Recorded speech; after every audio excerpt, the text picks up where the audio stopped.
Excellencies, ladies and gentlemen, Professor Schwab, thank you very much. Thank you for inviting me to address this forum today.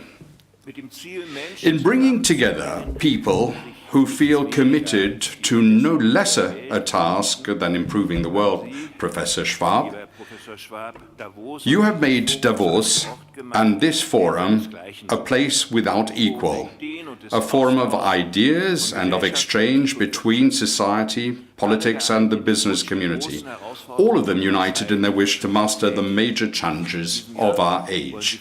And this year your discussions will be focusing above all on how the fourth industrial revolution can be managed. Looking at your wide-ranging agenda, I was struck once again by how closely our global community is interwoven at so many different levels, and by how many interdependencies already exist. This is true in particular of the rapid digitization, the increasing connectivity of the world. Today I'd like to look at one particular form of the increasing connectivity of societies and mutual global dependencies. According to the latest study by the World Economic Forum, the world's major concern in the immediate future will be refugee flows. Almost 60 million people, more than ever before, are currently fleeing, often at great danger to their lives. The hundreds of thousands of people seeking protection on our continent are presenting the European Union with its biggest ever test. Migration is not a new phenomenon. It has occupied both policymakers and society since time immemorial. People have always been on the move, and their motives for doing so have remained unchanged for centuries. The desire to escape poverty, squalor, unemployment or oppression, persecution or war, or perhaps also to improve themselves, or out of a sense of adventure and curiosity. Whatever the reason for it, migration has always been associated with hope. The hope of a new, a better, a secure life. In many cases, ladies and gentlemen, migration has been an engine for progress and economic growth. Most economists believe that labor migration in particular has brought opportunities for increased prosperity, not only for the migrants, but also for the receiving countries and the states of origin. The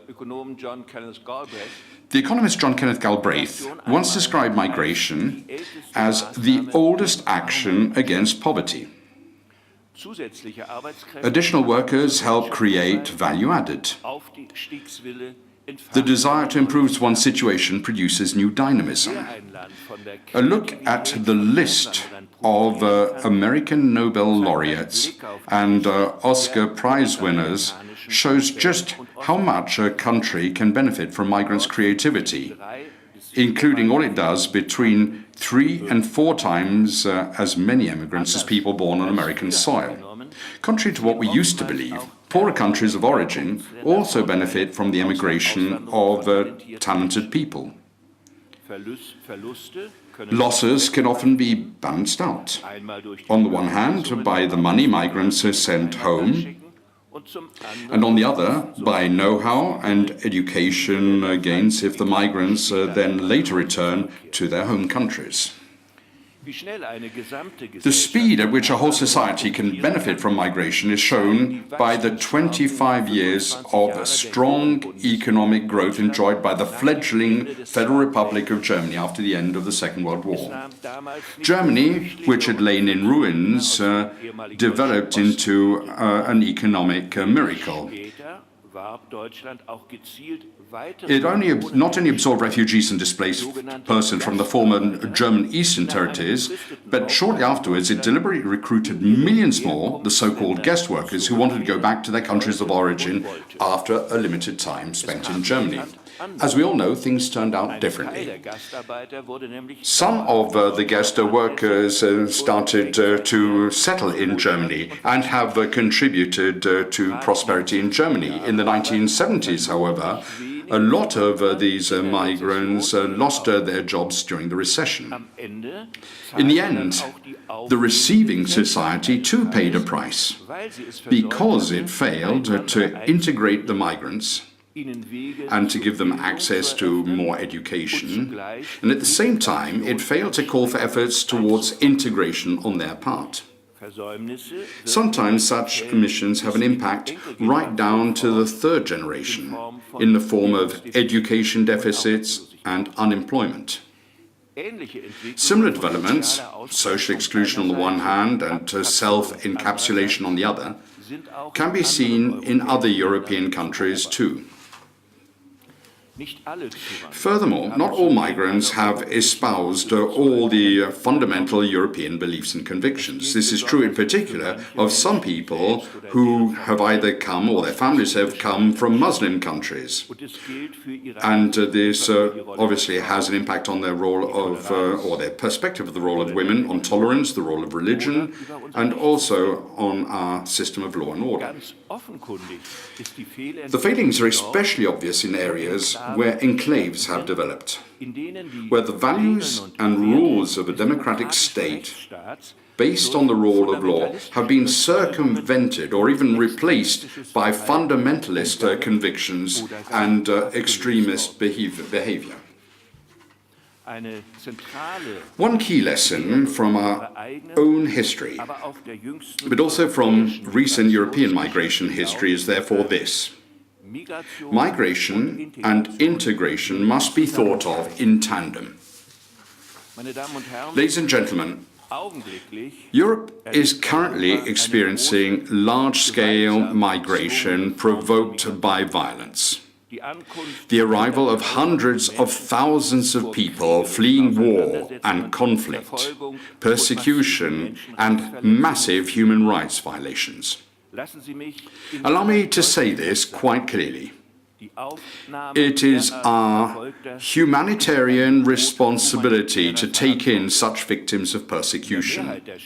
In most states, this responsibility derives from the Geneva Convention relating to the status of refugees, and in Germany the right to asylum is also anchored in our constitution, the basic law.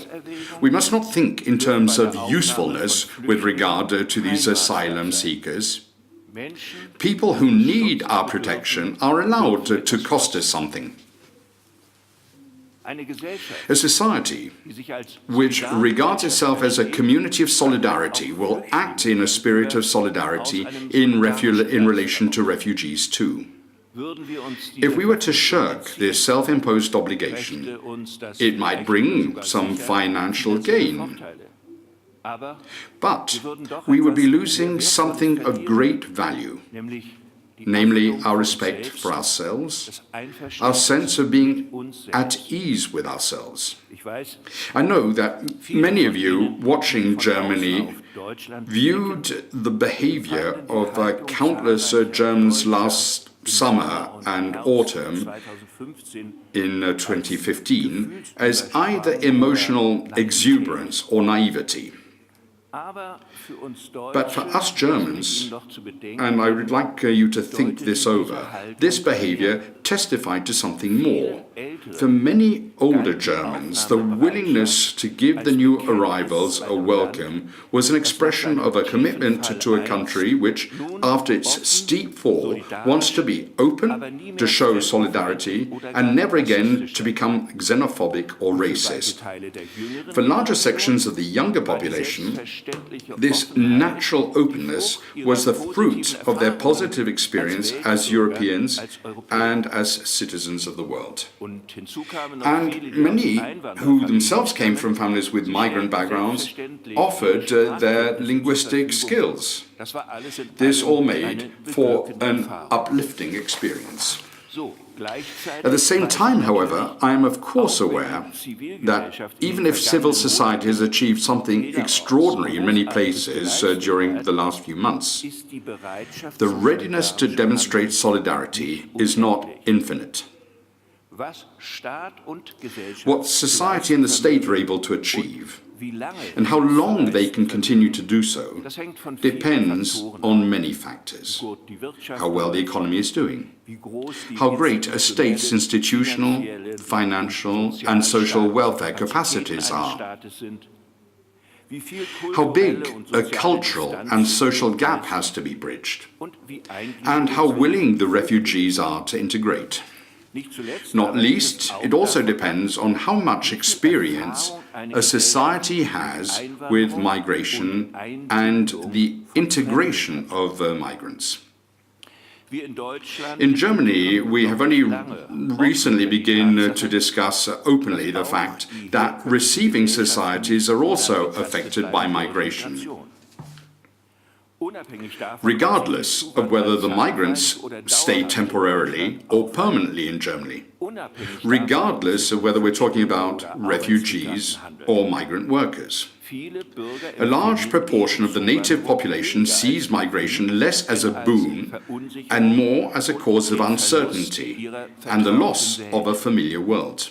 New arrivals bring with them different customs and views, different languages and religions, and in some cases different values into everyday life.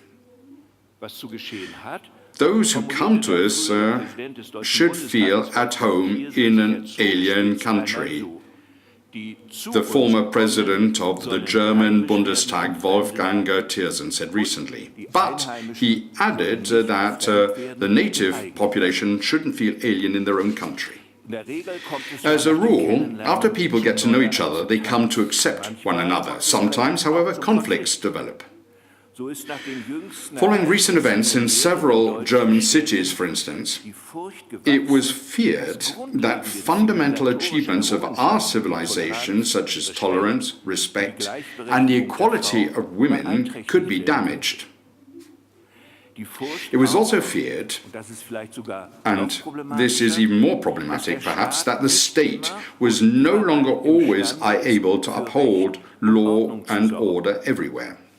It appears, therefore, that migration is politically viable only to the extent that citizens are willing to accept it. People must believe that politicians have the ability to think forward and that the citizens are prepared to go along with and to accept the change. If we think about the absorption capacity of a society, well, it's not a mathematical formula, and there is no mathematical formula. I think that we need to realize that you have to have a negotiating process within society and within the political sphere. In Germany, for example, 10 years ago or 20 years ago, it would not have been possible, it would not have been conceivable to do what we have done today. However, even today, we are discussing limits in terms of the number of people we can absorb. Politicians have to reconcile citizens' desire to see their society continue to function and a humanitarian approach on helping those in need of protection. That could mean that policymakers have to develop and implement strategies to limit the number of people coming to our country, not as a knee-jerk defensive reaction, but as an element of responsible governance. A limitation strategy may even be both morally and politically necessary in order to preserve the state's ability to function. It may also be necessary in order to ensure that refugees receive all the assistance they require once they have arrived in our country. Limits are as such not unethical. Limits help to maintain acceptance within society. Without acceptance, a society is not open and not willing to take in refugees. And it is precisely for this reason that the German government And the governments of other European states and even Brussels are looking for ways to stem the tide of refugees. Those pursuing inhumane policies, rife with resentment, argue in favor of closed doors, which is what many populists in Europe want. Our actions, in contrast, are guided by another objective, especially as we want to provide as much protection as possible. At some point, as problematic and as tragic as it may be, we will have to refuse to take in everyone. Another point, if Democrats do not want to talk about limitations, then populists and xenophobes will ultimately set a limit. The increase in votes for right-wing populist parties in nearly all European countries, almost daily in some cases, violent attacks on refugee accommodation in Germany starkly highlights this danger. Our need is to discuss these in society. We cannot leave this to right-wing parties. We cannot allow them to deal just with the concerns of the population. No, the whole of society must deal with these. The democratic middle, the open discourse needs to take place in the center of the political spectrum. Now, let me at this point take another point which I'd like to share with you. Humanity or humanitarian principles are being put to the test at different levels. Those who come from the Middle East and who manage to make it to Europe are just a minority of the many at risk who have been displaced. My visit to a Syrian refugee camp in Jordan over a month ago confirmed me in my belief that most Syrians want to stay as close as possible to their homes so that they can return as quickly as possible, as soon as they can. They do not want to come to Europe if they can find somewhere to stay and, if possible, an income closer to Syria. Assistance for refugees, and this will apply most especially if the flow of refugees into Europe is curbed, will require much greater efforts beyond our borders. So let us step up our efforts, whether they be to the level of government or civil society, to help these people in transitional situations. Let us also step up our efforts to find a peace settlement in Syria, which enables the people of that country to make a fresh start. Ladies and gentlemen, anyone who talks of limits cannot be silent on the subject of borders. In the European Union, the external borders define our common area of freedom. Protecting the external borders must not, under any circumstances, result in us sealing ourselves off, but we should carry out checks and manage our external borders. Openness must not lead to the complete disappearance of borders. However, borders are no longer forbidding if bridges or gates are established to allow in those who have a right to enter our continent. The freedom of movement within the Schengen area can only be preserved if security is guaranteed at the external borders.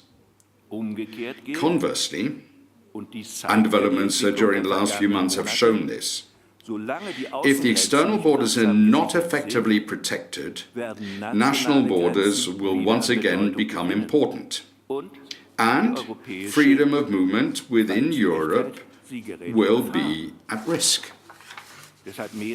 In Germany too, a growing number of people no longer want to rule out national border checks if and as long as the European borders are not sufficiently safeguarded. A good solution would not be the loss of this freedom of movement. Can we not come up with a better idea than this? Ladies and gentlemen, no other problem has divided and jeopardized the European Union as much as the refugee question. I understand that the assessment of how many refugees can be absorbed is different in each country. In France, it is different than in Poland or Germany or Italy. I understand that in Central European societies, which found themselves in a completely new political landscape 25 years ago, and had to fundamentally adjust to the new conditions. The fear of change, as well as concerns about preserving national sovereignty and identity, are especially great. However, I find it difficult to understand when countries whose citizens once experienced solidarity as the victims of political persecution now deny solidarity to those fleeing persecution. I also find it difficult to understand why renationalization is seen as a solution at a time when globalization is leading to ever stronger international links, not only in the flow of goods and capital, but also through the mobility of people. Not only would I like to see European states showing solidarity with Germany, which is bearing such a heavy burden. I'd also like to see a discussion in which the citizens of Europe do not put all their strength and imagination into shaping a retreat into national solutions, but rather into ideas for a Europe in which everyone feels included and by which they once again feel represented. A Europe which offers better political and economic prospects to everyone than any individual nation state. No one, absolutely no one, can want to see the great historical success which has brought Europe peace and prosperity collapses as a result of the refugee question. Nobody. Nobody can really want to see that happen. Thank you.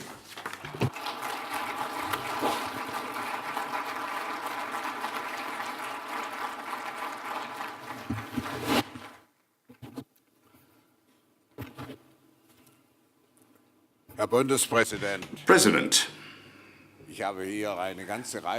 I've got a number of questions that have already been noted, but in your very balanced presentation and in your analysis, I think you've already addressed all the questions that I wanted to ask you, either directly or indirectly. You spoke about Europe, you spoke about Germany, but I do have a question that I'd like to put to you. You spoke about the question of limiting the number of refugees who are allowed in. And you also spoke about the question of acceptance by society, the fact that this limitation strategy also has a moral component. You said it is morally acceptable. Now, last year, there were 1 million refugees who came to Germany, and the numbers, if they were to be extrapolated on the basis of the January figures,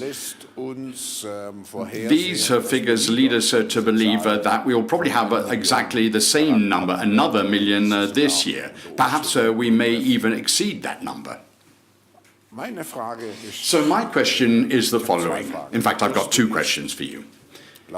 First is, do you believe that the limitation strategy of which you spoke, do you think it is necessary today?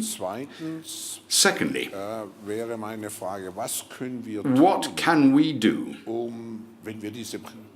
if we decide not to limit the number of rivals? What could we do to prevent these massive flows of people, which may amount to 1 million or more refugees coming to Germany? In answering your first question, the Federal Republic of Germany has to be very careful, so I can't really deal with operational policy. So let me just formulate it in this way. The discussion in Germany is such that we probably can expect that different forms of control will come into place this year, because the concern that the same number of refugees will come as we had last year, or perhaps even more, and that Germany would have to deal with this problem. That problem has been recognized by all sections of society. The coalition in Germany, the Grand Coalition, has had a very lively discussion on this issue. And so I think that it is extremely likely that forms of control and limitation will be introduced, whatever form they take, and they will have to be introduced. At the present time, government is looking at ways of just processing all the refugees' papers and applications at the moment. But people are very worried.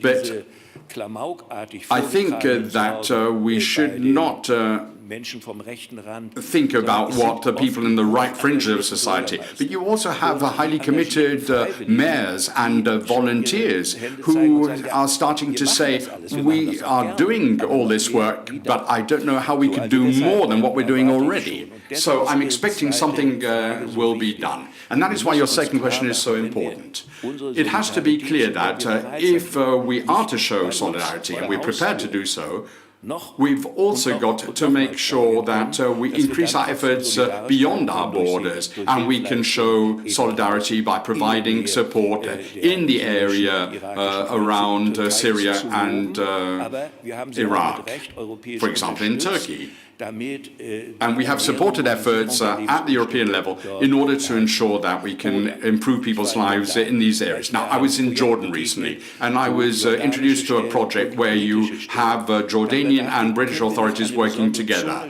Now, perhaps we could think of creating some kind of free trade zone, for example, where people would come together, work, producing perhaps refugees and Jordanians working side by side, and perhaps they would be able to have better conditions in order to allow them to export their products to Europe, so that they can really learn to support themselves. That is simply one example of how we could really go to the conflict areas and do something to improve the living conditions of the people who've had to flee their lands. So solidarity doesn't stop at our borders. And all I can do is to appeal to ensure that the reticence shown towards UNHCR and the World Food Program, that the attitudes of people to these organizations change. I think we need to provide support, we need to step up efforts, and this is something that needs to be discussed in society. We're helping people at home, but we're looking beyond our borders, and we need to do that all the more so if we do not succeed in finding some kind of political or military solution and end the war. In fact, the United Nations should be in a position to fight IS so that peace can return to Iraq and to Syria.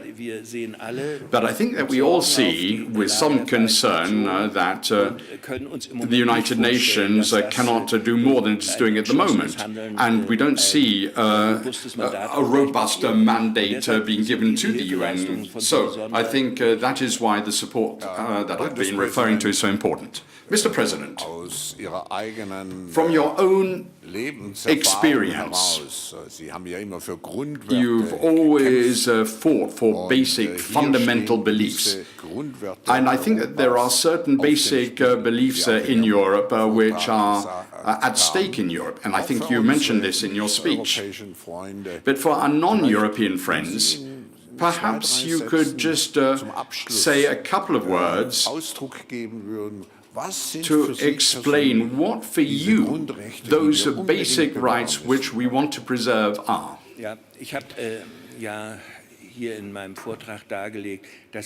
In my speech, I said that I would like to see Germany and Europe continuing in their position towards solidarity. I could not imagine Germany without that solidarity, and that is based on the conviction that human life, as defined in the UN Charter, is something which really should get a maximum protection we can provide. And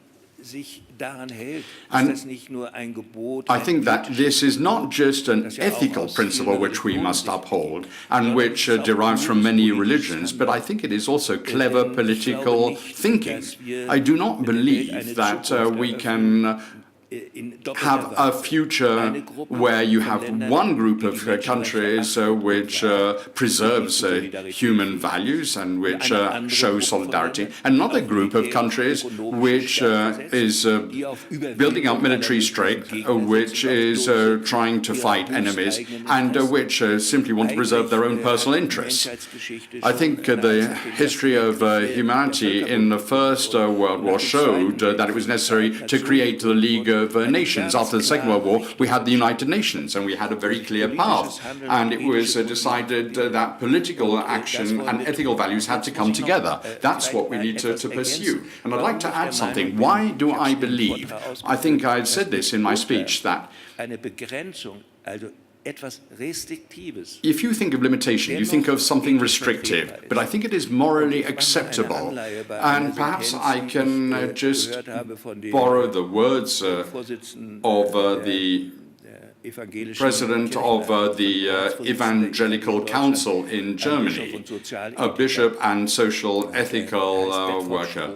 Bedford-Strom is his name, and he once said, a social form of ethics which has never had to face the test of time is not social ethics. And I think that if you have a heart and if you want to show enthusiasm for good things, then you also need to take into account that we always have limited forces, and we can only do good with limited forces. And unless you are aware of this, then our desire to do good can fail and can lead to massive frustration, such that all our activities in order to achieve good are simply destroyed. And we cannot allow that to happen. We've got to ensure that the people who are committed can continue to that. But we need this sober idea of what is possible. Thank you very much for coming to us, President. I think it was very important in this very first session that we should have addressed this issue. I think that over the next few days we will be talking about the effects of the industrial or the fourth industrial revolution. But precisely here, it is important that we put the humanitarian aspect at the forefront, and that is what you've done in your speech, and we're very grateful to you for that.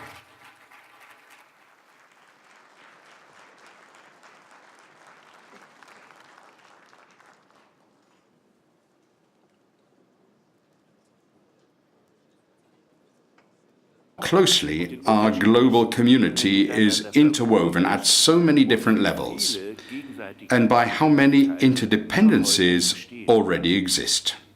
This is true in particular of the rapid digitization, the increasing connectivity of the world. Today I'd like to look at one particular form of the increasing connectivity of societies and mutual global dependencies.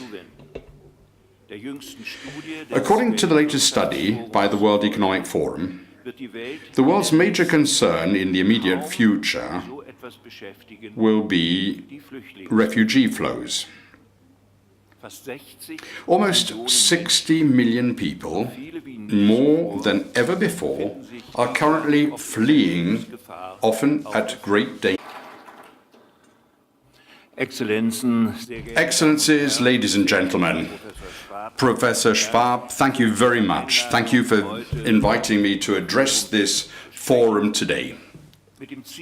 In bringing together people who feel committed to no lesser a task than improving the world, Professor Schwab, you have made Davos and this forum a place without equal, a forum of ideas and of exchange between society, politics and the business community, all of them united in their wish to master the major challenges of our age. And this year your discussions will be focusing above all on how the fourth industrial revolution can be managed. Looking at your wide-ranging agenda, I was struck once again by how with hope. The hope of a new, a better, a secure life. In many cases, ladies and gentlemen, migration has been an engine for progress and economic growth. Most economists believe that labor migration in particular has brought opportunities for increased prosperity, not only for the migrants, but also for the receiving countries and the states of origin. The economist John Kenneth Galbraith once described migration as the oldest action against poverty. Additional workers help create value added. The desire to improve one's situation produces new dynamism. A look at the list to their lives. The hundreds of thousands of people seeking protection on our continent are presenting the European Union with its biggest ever test. Migration is not a new phenomenon. It has occupied both policymakers and society since time immemorial. People have always been on the move, and their motives for doing so have remained unchanged for centuries. The desire to escape poverty, squalor, unemployment or oppression, persecution or war, or perhaps also to improve themselves, or out of a sense of adventure and curiosity. Whatever the reason for it, migration has always been associated of American Nobel laureates and Oscar Prize winners, shows just how much a country can benefit from migrants' creativity, including all it does between 3 and 4 times as many immigrants as people born on American soil. Contrary to what we used to believe, poorer countries of origin also benefit from the immigration of talented people.